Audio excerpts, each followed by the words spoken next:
perkembangan teknologi itu kan kayak dua sisi ya. Jadi disampaikan ada yang digunakan untuk hal yang tidak bertanggung jawab, tapi sisi lain teknologi ini juga bisa digunakan untuk tanda kutip melawan yang tidak bertanggung jawab ini. Jadi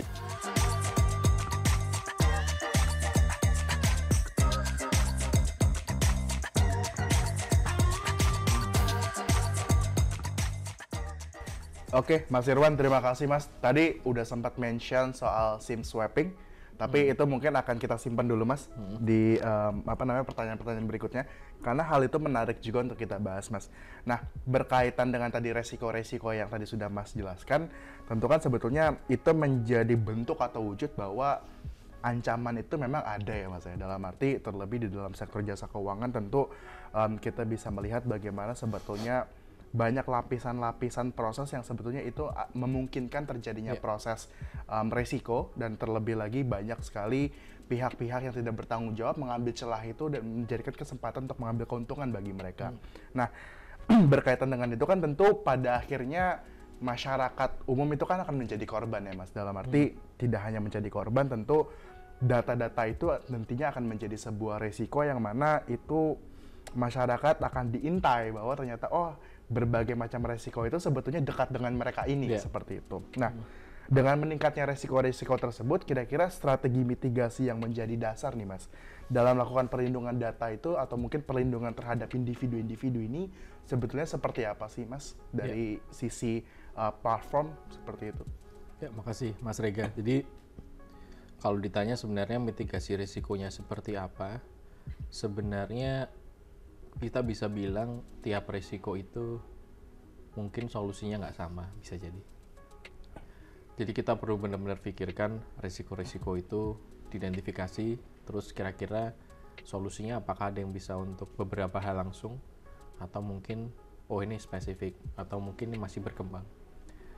Nah, kalau kita sebenarnya kalau dari sini mitigasinya seperti apa? Sebenarnya kalau saya lihat misalnya dari regulator misalnya, regulasi sendiri sebenarnya menurut saya sekarang sudah sangat cukup ya untuk melindungi kita saat ini. Paling tidak terbukti dalam 2 tahun belakangan ada undang-undang yang disahkan ya, salah satu undang perlindungan data pribadi, kemudian undang-undang pengembangan dan penguatan sektor keuangan, di mana kedua undang-undang tersebut sebenarnya juga memiliki concern utama ya untuk melindungi masyarakat. Mungkin kalau perlindungan data pribadi lebih ke data personal, sedangkan kalau undang-undang pengembangan dan penguatan sektor keuangan ini bisa kita bilang spesifik di sektor keuangan. Nah, tadi kalau saya kembalikan lagi ke pertanyaannya, dari sisi pemerintah saya rasa pasti akan terus ya mengimplementasikan regulasi-regulasi yang baru agar bisa keep up juga dengan risiko-risiko yang ada. Bisa jadi aturan yang sebelumnya sudah ditetapkan untuk misalnya untuk verifikasi identitas, misalnya Mas Rika yang sebelumnya hanya mensyaratkan ABC, sekarang harus sampai ABCD, atau yang dulu penting untuk minta data A sekarang sudah nggak berlaku lagi misalnya. Nah, itulah yang sebenarnya kita harapkan pemerintah juga bisa turut andil untuk bisa menjaga ya kepercayaan dari masyarakat ke sektor keuangan. Nah, dari sisi platform digital tentunya satu tetap harus comply, lagi-lagi harus comply dengan aturan-aturan yang sudah ditetapkan di regulasi kita. Tapi di satu sisi lain saya juga melihat kadang-kadang regulasi itu memang dibuat untuk tujuan tertentu Mas Rika. Kadang-kadang nggak diatur, misalnya teknologinya harus menggunakan A, B, atau C. Nah, menurut saya platform-platform atau perusahaan keuangan ya di dalam diskusi ini ya juga harus terus mencari ya teknologi mana yang kira-kira bisa membantu mereka meminimalisir risiko-risiko yang saya sebutkan tadi. Nah, sekarang saya sampaikan juga perkembangan teknologi itu kan kayak dua sisi ya. Tadi sampaikan ada yang digunakan untuk hal yang tidak bertanggung jawab, tapi sisi lain teknologi ini juga bisa digunakan untuk tanda kutip melawan yang tidak bertanggung jawab ini. Jadi menurut saya perusahaan-perusahaan keuangan juga harus mulai terbuka dengan solusi-solusi yang lebih baru, yang mungkin lebih canggih, Intinya saya kembali lagi intinya ke kebutuhannya juga. Menurut saya tentu tidak bijak juga ya, misalnya perusahaan keuangannya skalanya kecil tapi harus menggunakan perusahaan yang solusi teknologi yang luar biasa mahal. Nah itu menurut saya lagi-lagi bisa jadi pakai peran pemerintah untuk bisa membantu adanya penyediaan teknologi itu agar bisa lebih inklusif sehingga masyarakat bisa memanfaatkan teknologi tersebut bersama dengan perusahaan keuangan untuk menciptakan ekosistem keuangan yang lebih aman. Itu sih Mas salah satunya. Oke, Mas. Tadi Mas Irwan sempat membahas kalau kita tarik mungkin beberapa tahun lalu gitu ya, beberapa tahun ke belakang ada undang-undang perlindungan data pribadi, kemudian juga ada undang-undang P2SK juga ya Mas, khususnya untuk sektor jasa keuangan. Sebetulnya kan dengan dua undang-undang tersebut itu bisa menjadi salah satu acuan bagi baik itu bagi industri gitu ya, khususnya bagaimana untuk tetap bisa fokus terhadap pelindungan konsumen gitu ya. Tetapi selain itu kan tentu ada konsekuensi ya Mas ya, dalam arti ketika banyak terjadi mungkin let's say resiko-resiko seperti kebocoran data, kemudian juga ada resiko-resiko fraud dan lain-lainnya.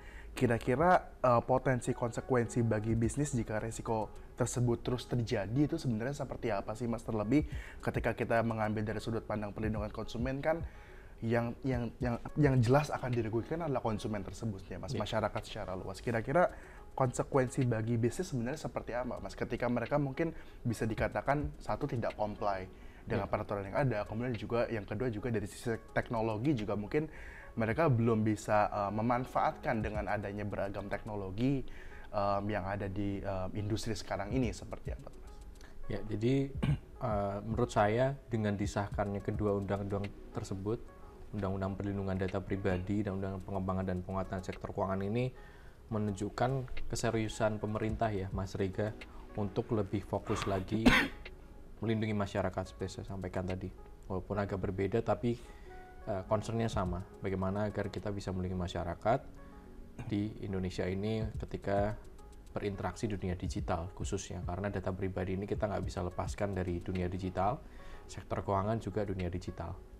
Nah, sekarang pertanyaannya kira-kira apa nih dampaknya ke bisnis jika katakanlah belum bisa memenuhi dan sebagainya. Nah ini sebenarnya pekerjaan rumah kita bersama ya Mas Rega ya, karena ketika undang-undang sudah disahkan tentunya di situ juga ada konsekuensinya seperti tadi Mas Rega sampaikan.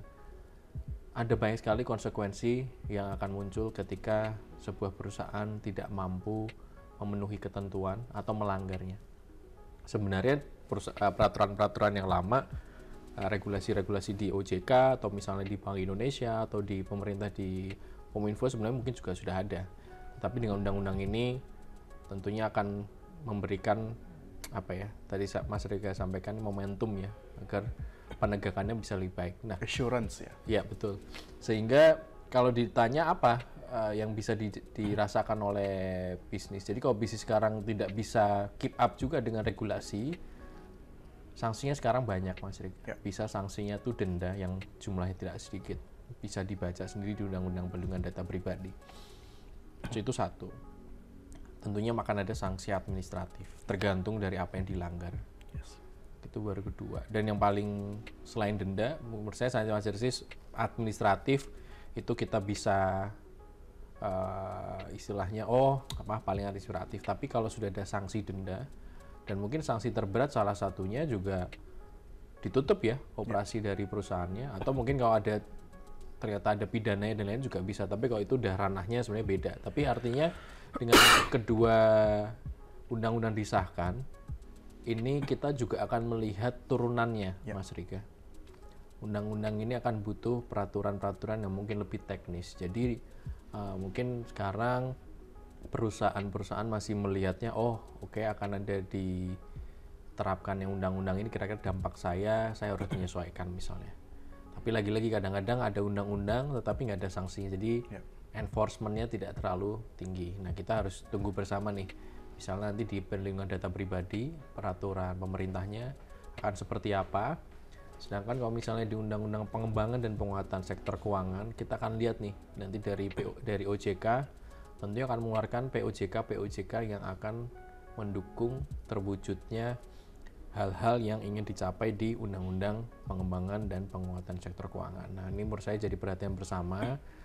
Seperti sampaikan, pekerjaan rumah karena pasti tidak mudah, jadi regulator juga harus bisa mendukung ya agar ini bisa tercapai. Saya sampaikan tadi, mudah-mudahan pemerintah bisa menyediakan environment yang kondusif, Mas Rega, sehingga teknologi ini yang mungkin tidak inklusif karena harganya atau karena kesulitan untuk diadopsi itu, tapi sangat penting untuk digunakan untuk melawan resiko yang tadi kita sampaikan, kita diskusikan bersama agar bisa diakses, Mas Rega. Jadi isu ini harus bisa kita selesaikan bersama. Tadi bahas mengenai denda dan administrasi kan tentu sebetulnya itu sudah tertulis ya Mas, ya, ada di undang-undang. Kemudian mungkin saya berkaca dari sisi sebagai masyarakat, bagaimana kemudian konsekuensi terhadap trust itu sendiri Mas, apalagi ketika kita melihat sektor jasa keuangan gitu ya, yang dimana industri tersebut sangatlah highly regulated, kan tentu masyarakat secara umum termasuk saya pribadi kan menaruh kepercayaan yang begitu besar terhadap platform-platform tersebut. Kira-kira dari sisi situ seperti apa Mas tanggapannya? Nah, ini menurut saya justru yang hal yang tadi kan kita sebutkan sanksi, denda dan sebagainya itu tangible ya, kelihatan. Nah, resiko trust ini intangible tapi menurut saya juga termasuk yang akan susah untuk diperbaiki. Karena misalkan Mas Rega punya pengalaman buruk menggunakan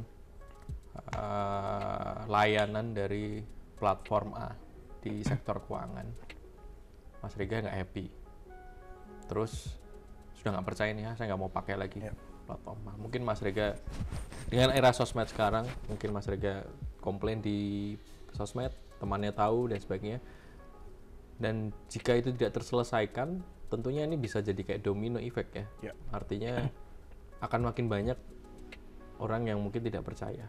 Nah, akibatnya kalau kita berbicara sektor keuangan adalah satu sektor yang paling penting di sebuah perekonomian sebuah negara, ini bisa dampaknya luas sekali, Mas Rega. Karena kita berbicara salah satu sektor yang menjadi motor penggerak perekonomian. Kita tahu pemerintah ini sangat concern dengan stabilitas keuangan kita, dan tentunya trust di sektor keuangan ini adalah salah satu hal paling penting. Jadi bayangkan jika masyarakat sudah tidak percaya pada sektor keuangannya, hal-hal yang kita takutkan bukan hal yang kita takutkan ya. Resiko yang muncul akan jauh lebih besar dibandingkan resiko yang tadi saya sebutkan tadi, ancaman-ancaman tadi. Ancaman biometrik mungkin katakanlah kita bisa hitung jumlah insidennya berapa. Tapi bayangkan ketika nanti semua masyarakat sudah tidak percaya pada sektor keuangan, tidak mau menaruh uangnya lagi misalnya di perbankan, kita akan lihat ini bisa benar-benar kejadian yang tidak ingin kita inginkan lah, pasti sangat berat sekali.